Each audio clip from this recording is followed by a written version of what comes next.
నమస్తే అన్న. నమస్తే. మీరు అప్పుడు అంటే ఏ సందర్భంలో ఆ వ్యాఖ్య చేశారు కానీ ఆ వ్యాఖ్య ఇప్పుడు ట్రోల్ అవుతుంది, మీరు దాని పట్ల ఏమంటారు? అది కొంతమంది ఏమంటారు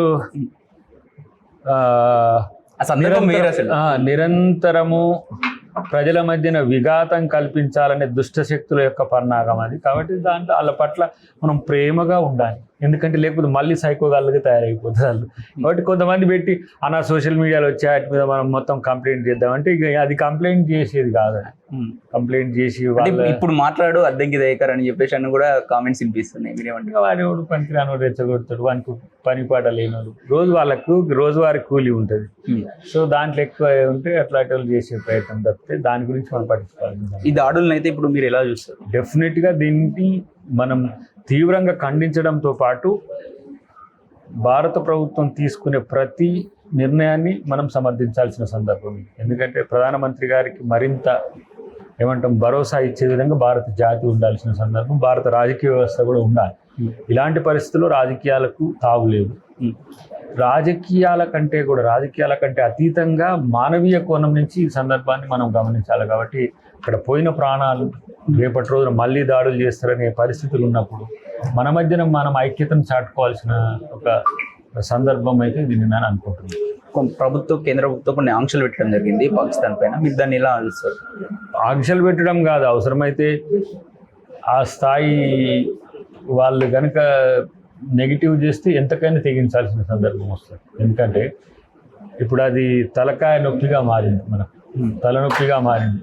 ఆ రోజు నేనన్న సందర్భం కూడా తెలుసా, వాడు మన దాయాది, వాడు మనతో విడిపోయి మన మీదనే తిండి లేకపోయినా కూడా మన మీద తిరుగుబాటు చేస్తూ, అయినా కూడా వాడంటే ఇట్లా మనకు ఉన్నది కానీ వానికి లేదు దరిద్రునికి అని చెప్పి ఇట్లా ఆ కంటెంట్ అది అన్నది మన పేరేపు ఒక రాజకీయంగా వాడుకుంటారని కూడా అట్లా. రెండోది ఏంటంటే ఇలా భారతదేశం తలుసుకుంటే పాకిస్తాన్ పరిస్థితి ఏందని తలుసుకుంటేనే ఉదయ విదారకంగా ఉంటుంది. మనల్ని ఎదుర్కోలేని శక్తులు ఇలాంటి ఈ దేశాలను మన మీదకి రెచ్చగొట్టేటట్టుగా కొంతమంది ఎలిమెంట్స్ మన మీదకి పంపించడం అనేది ఇది పిరికి పంద చర్య, ఒక రకంగా పిరికోలు చేసే ఎత్తుగడ. కాబట్టి భారతదేశం ఎప్పుడు కూడా ప్రజాస్వామ్యయుతంగా ఉంటుంది, హ్యుమానిటేరియన్గా ఉంటుంది. అట్ ద సేమ్ టైం ఒకరి మీద కవ్వింపు చర్యలు చేసి ఒకరి మీద దాడులు చేయాలనే సంస్కృతి కాదు. అంటే పర్యాటకుల్లో ఒక భావన అయితే ఏర్పడుతుంది, అక్కడ పోతే మళ్ళీ ఏమవుతుందో అని. మీరు ఏం చెప్తారు దాన్ని? ఇప్పుడు మనకు అఫ్కోర్స్ ఆర్టికల్ 370 తర్వాత ఒక భరోసా ప్రజలకు వచ్చింది, అది భారతదేశంలో అంత భాగం అనే పరిస్థితి వచ్చింది. అప్పుడు విహారాలకు వెళ్ళే ప్రజల సంఖ్య పెరిగింది.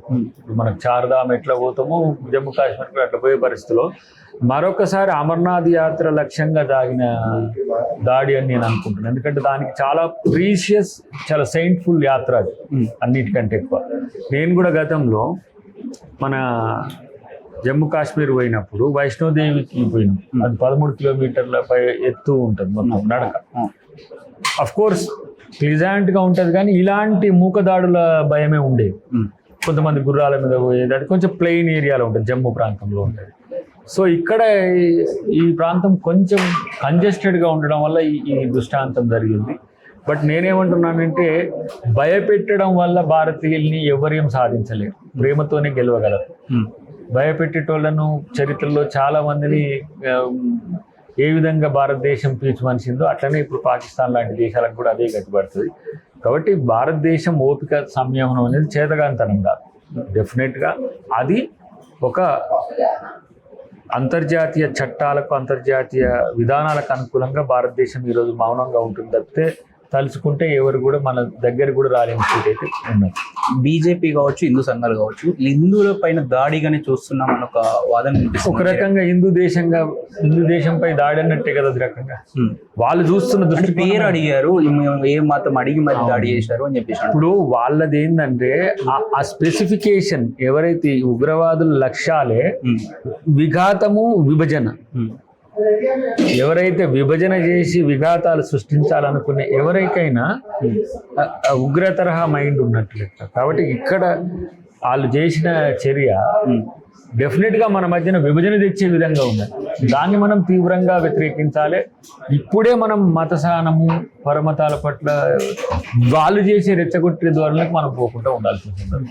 ఇక్కడ ఇంకో నిర్ణయం చూడొచ్చు, ఏదైతే పాకిస్తాన్ జాతీయవాదులు ఎవరైతే ఉంటారో వెళ్ళిపోండి అక్కడికి అని చెప్పేసి కూడా అందులో వాళ్ళ ఒక ఆంక్షల్లో ఒకటి భాగంగా వాళ్ళు పెట్టడం జరిగింది కేంద్ర ప్రభుత్వం. మీరేమంటారు? డెఫినెట్గా ఇప్పుడు మనమేమో ఉదారవాద జాతీయ విధానం కొన్ని సందర్భాలు మనకు నష్టం చేస్తున్నారు. బంగ్లాదేశ్ నుంచి వాళ్ళ అందరినీ తప్పు పట్టలేదు, ఇంకా పాకిస్తాన్ లో అందరినీ అంటే ఇప్పుడు ఏమైతుంది, ఎవరు ఏ రూపంలో, ఇప్పుడు అమెరికాలో పాలెస్టీనా సపోర్టర్స్ అందరిని కూడా డిపోర్ట్ చేస్తున్నారు. వాళ్ళందరూ కూడా సపోర్ట్ అంటే పాలెస్టీనా వైపు పాజిటివ్ గా ఉండేటోళ్ళు, లేకపోతే పాలెస్టీనాకి సంబంధించి ప్రో యాక్టివిజం ఉన్నటువంటి అందరూ కూడా. సో వాళ్ళు విధ్వంసకారులు కాదు, కానీ విధానం వాళ్ళకి నచ్చక డిపోర్ట్ చేస్తున్నారు. ఇప్పుడు మనం కూడా కొంత ఉదారంగా ఉండడం వల్ల కూడా ఇలాంటి దాడులు పెరుగుతున్నాయి అనే భావన కొంత పెరుగుతున్నాయి. ఈరోజు తక్కువలో జరిగింది ప్రాణ నష్టం, కానీ అదే పెద్ద ఎత్తున జరిగితే పరిస్థితి అది శాంతి భద్రతలు కాదు, సార్వభౌమత్వానికి ప్రమాదకరం వచ్చే పరిస్థితి. కాబట్టి దీన్ని మనం ఆషామాషిగా తీసుకోదు. కాబట్టి అందుకని నేను ఈ విషయంలో ప్రధానమంత్రి కానీ భారత ప్రభుత్వం కానీ చాలా స్ట్రింజెంట్గా ఉండాలి. వాటికి ప్రతిపక్షాలు కూడా చాలా మద్దతుగా ఉంటాయి. మళ్ళీ ఈ రెచ్చగొట్టే ఎవరైతే ఇక్కడ అటువైపు ఇటువైపు ఉండేటోళ్ళ పట్ల చాలా జాగ్రత్తగా ఉండాలి. ఎందుకంటే ఇది ఒక సెన్సిటివ్ టైం. మనమంతా కూడా అన్ని రకాలుగా ప్రభుత్వానికి సపోర్ట్ ఇవ్వాల్సిన సందర్భం. అంటే టీఆర్ఎస్ పార్టీ పుట్టింది తెలంగాణ ఉద్యమం కోసం, తెలంగాణ ఎమోషన్ మీద పుట్టినటువంటి దాన్ని వాళ్ళు మార్చుకొని బీఆర్ఎస్ పార్టీగా చేసుకున్నారు. ఇప్పుడు రజకోత్సవం అని చెప్పేసి ఇప్పుడు వేడుకలు చేసుకుంటున్నారు. మేము ఇంకా ఫ్యూచర్లో దెబ్బతిన్న ఆల్రెడీ పేరు చేసుకోవడం వల్ల దెబ్బతిన్నారు. సో మీరు దీన్ని ఎలా చూస్తారు? వాళ్ళ ఎమోషన్స్ కావచ్చు, తెలంగాణ మూవ్మెంట్ కావచ్చు, అంత పక్కకు పోయినట్టే కదా, మీరు దీన్ని ఎలా చూస్తారు? ఇంకా దెబ్బతింటానికి ప్రణాళికలు వేసుకుంటారు. భస్మాసురుడు గాక తనకు వచ్చిన వరంతో తనే సచ్చినట్టు తెలంగాణ ప్రజలు ఇచ్చిన వరాన్ని దాన్ని వరంగా చూడకుండా వాళ్ళు ఇది ఒక స్థావరంగా మార్చుకొని వాళ్ళే వరహాలన్నీ కూడా తిని వాళ్ళే చచ్చింది. ప్రజలకు కూడా కొంచెం పెట్టుంటే వాళ్ళు వీళ్ళని బతికిచ్చు. అంటే రాజకీయాలు నెక్స్ట్ ఎలా నడపబోతురని ఎలా కాదు, అసలు వాళ్ళు ప్రజల పక్షాన లేరు అని చెప్తున్నా నీకు. ప్రజల పక్షాన ఎందుకు లేరు? ఇప్పటికీ వాళ్ళు నలుగురే ఉన్నారు, ఇప్పటికి కూడా. మారండి మీరు కొంచెం. ఉద్యమం టైంలో అందరిని కలుపుకునే లేరు కదా, మరి కలుపుకోలే, అందరిని వాడుకున్నారు, కలుపుకోనలే. ఎవరున్నారు ఉద్యమంలో ఉన్న వాళ్ళు? ఎవరున్నారు? కోదండరామ్ గారు ఉన్నారా? మేజర్గా ఆయనే కదా జేఏసీకి. మిగతా రాజకీయ పక్షాలు ఇప్పుడు ఆల నరేంద్ర గారు, విజయశాంతి గారు, ఇవన్నీ ఏమో వాళ్ళ పార్టీలో ఉన్నారు. ఎవరు ఉద్యమ శక్తులు? మందకృష్ణ గారు ఉన్నారా? పోనీ ప్రొఫెసర్ కేశవరావు జాదవ్ గారు ఉండేనా? లేదు. కొండలక్ష్మణ్ బాపూజీ గారు ఉండేనా? విమలక్క ఉండేనా? ఎవరున్నారు వాళ్ళతో చెప్పు? వాళ్ళతో ఉన్న వాళ్ళ అధికారంలోకి వచ్చినాక వాళ్ళతో ఎవరున్నారు? నేనున్నానా? నేను ఉద్యమ కాలంలో కోదండరామ్ గారు వాళ్ళకు మన కేసీఆర్ గారికి వైరుధ్యం వచ్చినప్పుడు కూడా ప్యాసిఫై చేసే పని చేసిన నేను. మమ్మల్ని ఉంచుకున్నారు. వాళ్ళ ఎవరైతే అనుగులు ఉన్నారో, ఎవరైతే వాళ్ళతో పాజిటివ్గా ఉన్నారో వాళ్ళు తీసుకుని వాళ్ళు పదవులు ఇచ్చుకున్నారు. తెలంగాణ సమాజం వేరు, టీఆర్ఎస్ వేరు. ఇప్పుడు బీఆర్ఎస్ అసలే వేరు. కాబట్టి కలుపుకొని పోలే, కలుపుకొని ఉన్న వాళ్ళను వాడుకొని పోయింది అంతే. తెలంగాణ సంపదను దోచుకొని పోయినట్టుగా నేను భావిస్తాను. తెలంగాణ కొరకు, తెలంగాణ పేరు మీద ఒక పార్టీని ఏర్పాటు చేసుకొని తెలంగాణకు కూడా అన్యాయం చేసిన పార్టీ ఇలా బీఆర్ఎస్ అయింది. కాబట్టి వాళ్ళు ఇంకా ఎట్లా రిడ్రెస్ అవుతారో చూద్దాం. బీఆర్ఎస్ బీజేపీతో కలిసి బలపడాలన్నా విడిపోయి బలపడాలన్నా అనే మీమాంసలో ఉన్నారు. కొత్త పెట్టుకుంటారంటారా ఫ్యూచర్లో? చెప్పలేము. కానీ ఇప్పుడు వాళ్ళు అంటున్నాయి చూస్తే జనతా గ్యారేజ్ అంటే, జనతా గ్యారేజ్లో వాళ్ళ కొడుకు వీళ్ళని మరి వాళ్ళు అయ్యా హీరో మోహన్ లాల్. ఎవరు చెప్పారు మనోని? కేటీఆర్. కానీ నేను ఇప్పుడు దాని కొరకే ఇదంతా కూడా ప్రెస్ మీట్ పెట్టినాను. కాబట్టి కొంచెం సోయితో రాజకీయాలు చేస్తే మంచిదని నేను. అంటే హరీష్ రావుని చూస్తే మీకు ఏమనిపిస్తుంది? అసలు ఫ్లెక్స్లలో కావచ్చు ఎక్కడ కూడా ఆయన ఫోటో కనిపిస్తలేదు. ఆయన మీద కొంచెం పిల్లర్, ఒక పిల్లర్, 4 పిల్లర్లు ఆయన ఒక పిల్లరు, కానీ అసలు గుర్తింపు లేకపోతుందా పార్టీలో? మీరు ఈ దశలో తనను ఏమైనా పక్కన పెట్టాలనే ఆలోచన ఉందేమో. ఆలోచన ఉంటే అది మీలాగా గతంలో కూడా తెలంగాణ ఉద్యమకారుడే. సరే ఏదో కుటుంబాలు ఏమున్నా కానీ ఉద్యమకారుడు, మీకు ఎలా అనిపిస్తుంది?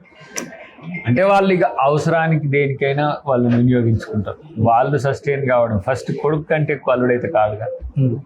ఊళ్ళలో మనం అనుకుంటారు కొడుకు ముందా అల్లుడు ముందా అంటే, కొడుకు ముందా బిడ్డ ముందా అంటేనే కొడుకు ముందు వస్తున్నారు. కాబట్టి అట్లా కొన్ని రోజులు కవిత గారిని కూడా పక్కన పెట్టిరని వార్తా కథనాలు మనం పిలుచుకొని మళ్ళీ కాబట్టి మరి ఇంట్లో ఏం జరుగుతుందో తెలుసలేదు కానీ ఇక ఆయన వెళ్ళి ఏం మాట్లాడతాడు, వీరునికి వెళ్ళినట్టు వెళ్తాడని మనోడు అంటుండు. చూద్దాం ఏం వెళ్ళి ఏం మాట్లాడినా ప్రజల కోసం రాజకీయం చేస్తే అందరు కూడా ఆశిస్తారు. అంటే మన కాంగ్రెస్ పార్టీ మేము పెద్ద పనిచేయాల్సిన అవసరం లేదు, వాళ్ళంతా వాళ్ళే మాకు ప్లస్ చేస్తున్నారు. వాళ్ళు చేసినటువంటి చర్యలే మాకు ప్లస్ అయితే ఫ్యూచర్లో వీళ్ళు 5 సంవత్సరాలు పాలిస్తారు కావచ్చు, ఆ పాలన మాకు 20 సంవత్సరాల వరకు మా అధికారానికి ఉపయోగపడుతుందని చెప్పేసి కేటీఆర్ అంటారు. మీరేమంటారు? కేటీఆర్ ఒక్కడు చాలు కాంగ్రెస్ పార్టీ 20 సంవత్సరాలు పాలించడానికి, ఇట్లనే కొనసాగమని. అంటే కేసీఆర్ ఉంది కదా మరి అంతకంటే ముందు, ఇక ఈయననే ముందు పెట్టుకొని ఆయన బయటికి రాకాదు. సార్ కేటీఆర్ ఒక్కరిని ముందు పెట్టమను, 20 సంవత్సరాలు ఎట్లా వస్తుందో చూస్తావు కాంగ్రెస్ పార్టీ. అందుకనే కొంచెం అంటే కేసీఆర్ మీద అయితే ఓ ఫీలింగ్ అయితే ఉంటుంది కదా తెలంగాణ. కేసీఆర్ నే కదా రేవంత్ రెడ్డి గారు ఫామ్ హౌస్ పవిత్రం చేసింది. ఇక ఈయన వచ్చి ఏం చేస్తాడు? ఆయన కొడుకు ఆ ఉద్యమం చేసిందని లెజెండరీ పొలిటీషియన్ అని చెప్పుకున్నాడు, దేశంలో నేనే నెంబర్ 1 అనుకుంటూనే మట్టి కనిపించింది రేవంత్ రెడ్డి గారు. ఇక ఆయన కొడుకు వచ్చి చేసేది ఉన్నది అంటున్నా.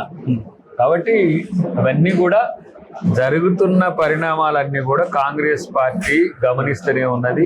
వీళ్ళ వల్ల ప్రజలకేం మరి జరగదు కాబట్టి మనమే ప్రజల కోణం నుంచి మనల్ని మనం ఆవిష్కరించుకో, వాళ్ళ ఫ్రస్ట్రేషన్ తప్పితే ఏం లేదనేది మాకు అర్థం. అంటే కేటీఆర్ ముందుకు వస్తే మీకు ప్లస్ అవుతుంది అంటారా?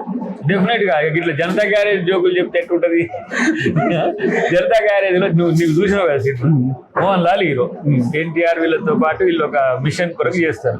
దాంట్లో ఆయన కొడుకు విలన్ అయితే వీళ్ళందరికీ తండ్రి సైతం కొడుకుని చంపమని అంటాడు జనతా గ్యారేజ్. అంతే కదా? మరి నిన్ను చంపమని నువ్వు పెట్టుకున్నట్టే ఎట్లా? నాకు అది అర్థం కాక తలకాయ పట్టుకుంటుంది. జనతా గ్యారేజ్ మా దగ్గర జనతా గ్యారేజ్ వస్తున్నారంటే జనతా గ్యారేజ్ బాస్మయ్య, మరి దాంట్లో విలని నువ్వేనా? ఇది దీని అంతఃసూత్రం ఈ ప్రెస్ మీట్ కూడా. కాబట్టి మీతో ఏమి కాదు మిత్రమా, కనీసం ఇప్పటి నుంచైనా ప్రజల కొరకు కొట్టాలి.